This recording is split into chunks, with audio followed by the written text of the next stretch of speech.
The return of the bold and the beautiful has always understood timing as destiny, and nothing illustrates that more sharply than the moment R.J. Forrester steps back into Los Angeles. His arrival is framed as casual, almost effortless, yet it lands with the unmistakable weight of inevitability. The family he comes home to is no longer held together by habit or illusion. It is fractured, raw, and quietly hostile beneath its polished surface. That fracture raises an immediate, unsettling question in the minds of viewers and characters alike. Did RJ simply come home? Or did he return because something inside him knew the moment of rupture was coming? At first glance, RJ's presence appears innocent. He looks relaxed, self-assured, and oddly at peace, as though distance has given him a clarity that the rest of the family lacks. But the timing is too precise to ignore. He returns just as Logan Fashion House emerges as a genuine threat to Forrester dominance, just as loyalties blur and long-standing alliances strain under the weight of ambition and reinvention.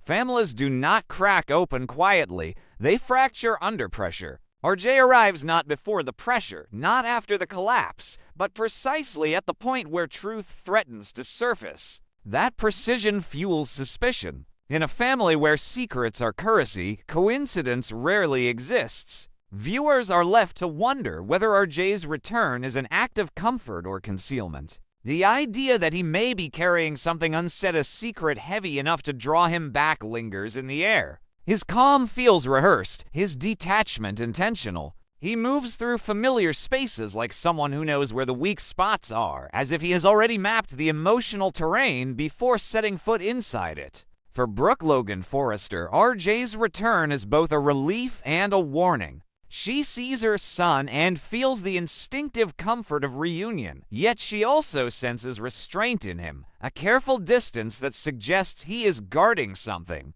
Brooke has lived long enough inside this family to recognize the signs. Silence is never empty here. It is always full of intention. She watches RJ closely, noticing how he listens more than he speaks, how his gaze sharpens when certain names surface, how his attention lingers when Logan Fashion House is mentioned. Brooke's unease is not born of mistrust, but of experience. She knows how secrets take root in moments of transition, how they hide inside opportunity and reinvention. Logan Fashion House is not merely a business venture.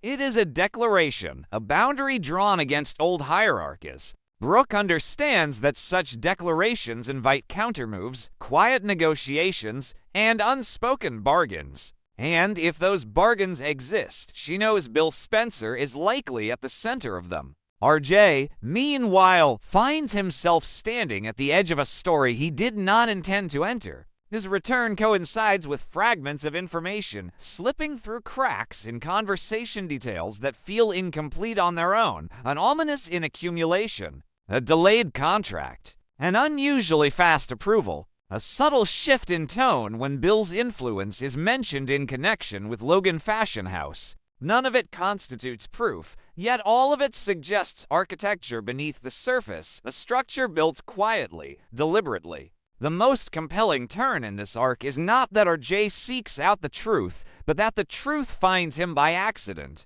His discovery is not the result of investigation, but proximity. Being present in the room when someone assumes he already knows. Seeing a document left where it should not have been. Hearing a conversation that stops half a second too late. It is the kind of discovery that feels personal precisely because it is unintentional. Ray J does not want the knowledge, yet once it reaches him, he cannot unsee it. What RJ begins to piece together is not necessarily a crime, but something more dangerous in this family, a quiet, strategic compromise. A deal that may have helped Logan Fashion House rise faster than it should have, smoothing obstacles in ways that raise ethical questions. Bill's fingerprints are faint but unmistakable, not through overt control, but through leverage applied off-screen. The implication is devastating because it threatens the narrative Katie has built around independence and authorship. If Logan Fashion House was partially fueled by a hidden agreement, then its foundation is more fragile and more compromised than anyone realizes.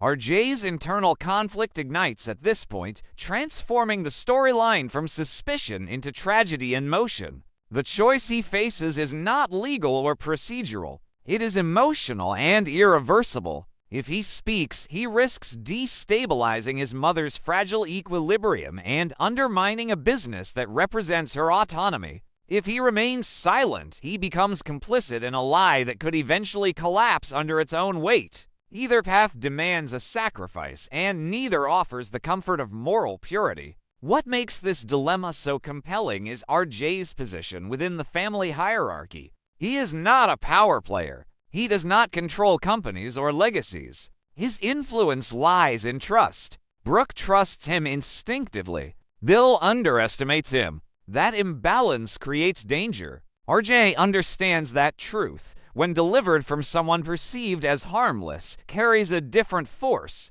It is less dismissible, more destabilizing. That awareness frightens him. The question of loyalty sharpens the conflict further. Protecting Brooke has always been instinctive for RJ. He has watched her endure cycles of betrayal and reconciliation, often paying the emotional cost for decisions made by others. The idea of adding another burden to her life feels cruel. Yet protecting her through silence may only delay a reckoning that arrives harsher and more public later. RJ is forced to confront the uncomfortable possibility that love does not always mean protection, and that truth, once known, demands responsibility. Bill's role in this arc remains deliberately ambiguous, which only heightens the tension. He is not portrayed as a villain in the traditional sense, but as a man whose methods operate on a different moral frequency. If the deal exists, it likely began as protection, a way to shield Katie from industry predators. But Bill's version of protection has always carried consequences. RJ recognizes this pattern, understanding that Bill rarely acts without calculating long-term advantage. The question is not whether Bill crossed a line, but whether that line matters to anyone except RJ. As Logan Fashion House continues its ascent, the pressure on RJ intensifies. Every public success deepens his private conflict. Applause becomes accusation. Celebration feels premature. He watches his family stand proudly beside a brand that may be built on an omission, and he wonders how long stability can survive without honesty. The audience, too, is pulled into this tension, aware that the most explosive stories are not driven by action, but by restraint. The brilliance of this potential storyline lies in its restraint. RJ does not rush to confession or confrontation. Instead, he hesitates, weighs, retreats, advances internally. His silence becomes a character in its own right, shaping interactions and coloring moments with unease.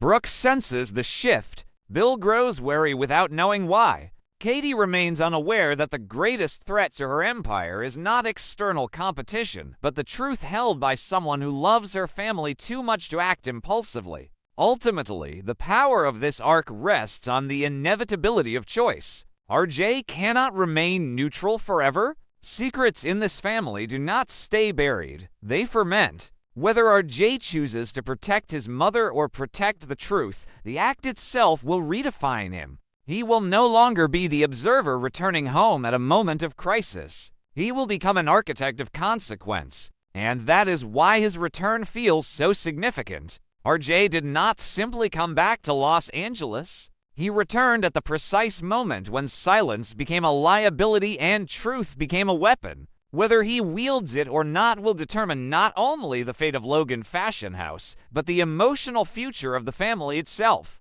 The updated revelations surrounding the Friday, January 16th, 2026 episode of The Bold and the Beautiful suggest an unusual pause in the storm, a moment of celebration that feels almost deceptive in its calm. Bill Spencer and Katie Logan Spencer stand together in the glow of victory, acknowledging a hard-won success that has pushed back doubt, resistance, and public scrutiny. For now, the trademark dispute that threatened to suffocate Katie's ambitions appears resolved, and the relief is tangible. Yet in this world, triumph is rarely an ending. It is more often a doorway, one that opens onto consequences still unseen. For Bill, the celebration reinforces a familiar belief that force of will, strategic pressure, and relentless confidence can still bend the world to his advantage. He sees the outcome as proof that obstacles are temporary, that opposition can always be neutralized if one is willing to push hard enough.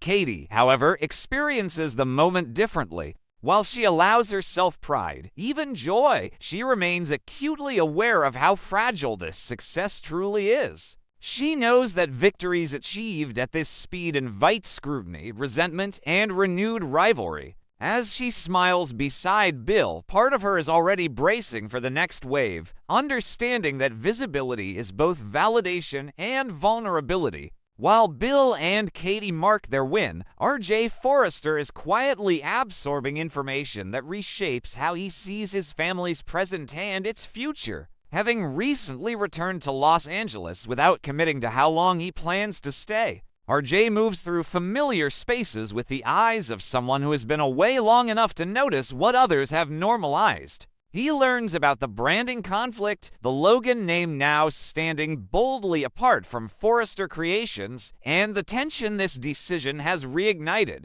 What unsettles him most is not the business maneuver itself, but the emotional fault lines it exposes.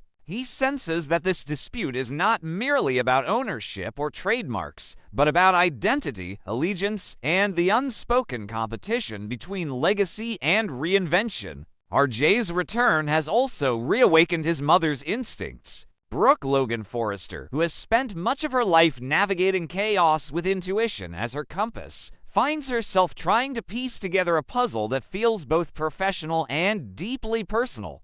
She notices how R.J. deflects questions about his life away from home, how he minimizes the women who appear in his social media photos, offering only vague reassurances when pressed. Brooke recognizes this behavior immediately. It is the same careful withholding she has seen before, the quiet signal that someone is protecting a wound rather than hiding a secret. As Brooke reflects on the past weeks dominated by legal battles and branding wars, she begins to wonder whether her anxiety has simply shifted focus rather than eased. Last week, her concerns centered on Katie and the implications of the Logan name standing apart. This week, her attention turns inward, toward her son and the emotional terrain he refuses to map for her. She cannot help but question whether R.J.'s reluctance to settle down is rooted in unresolved pain, perhaps connected to what he experienced with Luna Nozawa. Brooke understands how deeply first heartbreaks can scar, how they can quietly rewrite expectations about love, commitment, and safety. At the same time, another possibility nags at her. Brooke wonders whether R.J. is not avoiding connection at all, but instead guarding something precious and unresolved, a woman he has not yet brought into the light. The thought both worries and comforts her. Worries her because secrecy has always been dangerous in this family. Comforts her because it suggests hope rather than withdrawal. Above all, Brooke's motivation remains unchanged. She wants her children to be happy, not defined by the same cycles of betrayal and emotional fallout that shaped her own life. Meanwhile, Ridge Forrester receives updates about his son's return, updates that feel incomplete without context. Ridge understands R.J.'s loyalty to Bridge and takes pride in knowing his son has always stood by him and Brooke through even the most volatile chapters of their relationship. Yet Ridge also recognizes that R.J.'s presence in Los Angeles coincides with a critical moment for the family business. When Ridge and Brooke sit down with R.J. to explain Katie's new fashion brand and her decision to reclaim the Logan name, the news lands with surprising force. R.J. is genuinely taken aback. The idea that Katie has stepped fully outside the Forrester umbrella, not as rebellion but as declaration, forces him to reevaluate the balance of power he assumed was stable. His instinct is to help, to intervene, to restore equilibrium where possible. He even considers reaching out to Katie directly, believing that dialogue might soften what has hardened into rivalry. Yet R.J. also feels the pull of loyalty. He has always aligned himself with Bridge, and instinctively, he struggles to imagine standing on the opposite side of a line that has defined his family for decades. This tension leaves RJ in an uneasy position. On one hand, he sees the necessity of independence, the courage it takes for Katie to build something that is unequivocally hers. On the other, he understands the cost this separation may exact on Forrester Creations, especially with Eric Forrester lending his creative gravitas to Katie's venture and the possibility that Deacon Sharp may also play a role. The potential drain of talent looms large, and RJ cannot ignore the sense that his staying or leaving may carry more weight than he initially realized. As Katie's project accelerates toward completion, it becomes clear that her launch will not merely introduce a new brand, but redraw creative alliances across the fashion world. The industry watches closely, anticipating whether Logan Fashion House will emerge as a genuine rival or a temporary disruption. Katie, fully aware of this scrutiny, considers the possibility of recruiting additional creative minds from Forrester Creations once her brand establishes itself. The thought is both strategic and provocative, promising opportunity while deepening existing fractures. Beyond boardrooms and family discussions, another struggle unfolds more quietly but no less intensely. Elektra Forrester finds herself entangled in personal turmoil, her conflict with Dylan escalating into something that refuses to remain contained. While the details of that tension ripple outward, questions arise about RJ's proximity to the situation. An image circulates RJ fastening a necklace around Elektra's neck, capturing a moment that appears intimate, unguarded, and loaded with implication. This single image reframes existing assumptions. It suggests that Elektra's difficulties with Will Spencer may not revolve solely around Dylan, but around emotional uncertainty and competing attachments. The absence of a blood relationship between RJ and Elektra removes barriers that once would have rendered such speculation impossible. What remains is possibility and risk. In a family where attraction and rivalry often collide, even a fleeting moment can ignite long-term consequences. As Friday's episode unfolds, the narrative weaves these threads together into a tapestry of anticipation rather than resolution. Bill and Katie celebrate, but the echo of their victory carries questions about cost and control. RJ listens, observes, and quietly recalibrates his sense of belonging. Brooke searches for coherence in a landscape that keeps shifting beneath her feet. Ridge weighs legacy against adaptation. And Elektra stands at the center of a personal storm that threatens to draw others into its orbit. The world of the bold and the beautiful moves forward not through explosions, but through accumulation of secrets, glances, choices deferred, and choices made too quickly. As viewers are invited to keep watching and debating what comes next on CBS's long-running drama, one truth becomes increasingly clear. Every celebration in this story is provisional. Every answer temporary, and every connection a potential catalyst for the next unraveling.